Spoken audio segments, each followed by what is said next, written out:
Assalamualaikum warahmatullahi wabarakatuh. Hai semuanya, kembali lagi di channel YouTube aku, Fadilah Tuzara. Nah, pada video kali ini aku akan membahas mengenai seputar teori resepsi sastra pada cerpen Teman dalam Kegelapan karya Aprilia Benta Suwandi. Nah, berikut adalah penjelasannya.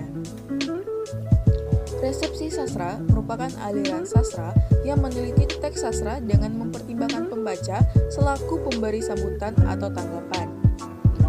Junus tahun 1985 halaman 104 menyatakan bahwa menurut pendekatan resepsi sastra, suatu teks baru punya makna bila ia sudah punya hubungan dengan pembaca. Teks memerlukan adanya kesan yang tidak mungkin ada tanpa pembaca. Menganalisis tanggapan pembaca terhadap unsur-unsur pembangun cerpen Teman dalam Kegelapan seperti cerita, tema, alur, tokoh, dan penokohan, latar, sudut pandang, bahasa, dan pesan.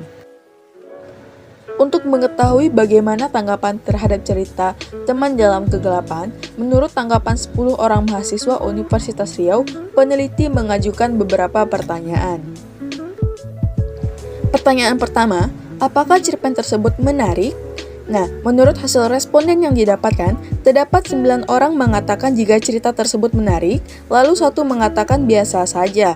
Responden yang mengatakan jika cerpen ini menarik disebabkan karena akhiran cerita yang tidak bisa ditebak. Lalu pertanyaan kedua, apakah tema dari cerpen Teman dalam Kegelapan?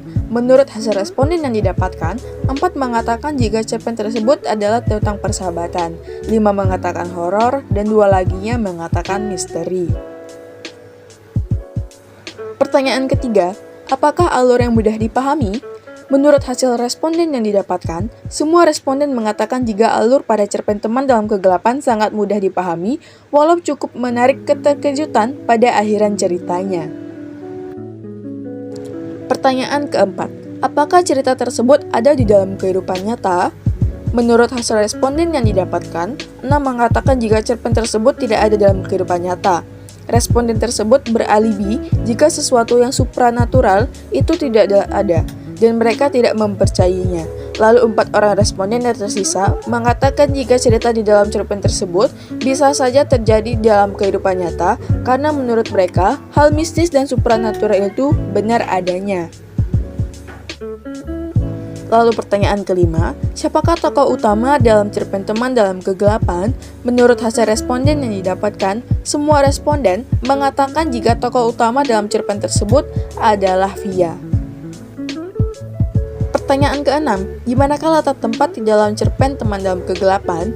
Nah, menurut hasil responden yang didapatkan, semua responden mengatakan jika latar tempat di dalam cerpen adalah kamar dan di rumah sakit. Lalu pertanyaan ketujuh, sudut pandang apakah yang dipergunakan dalam cerpen Teman dalam Kegelapan?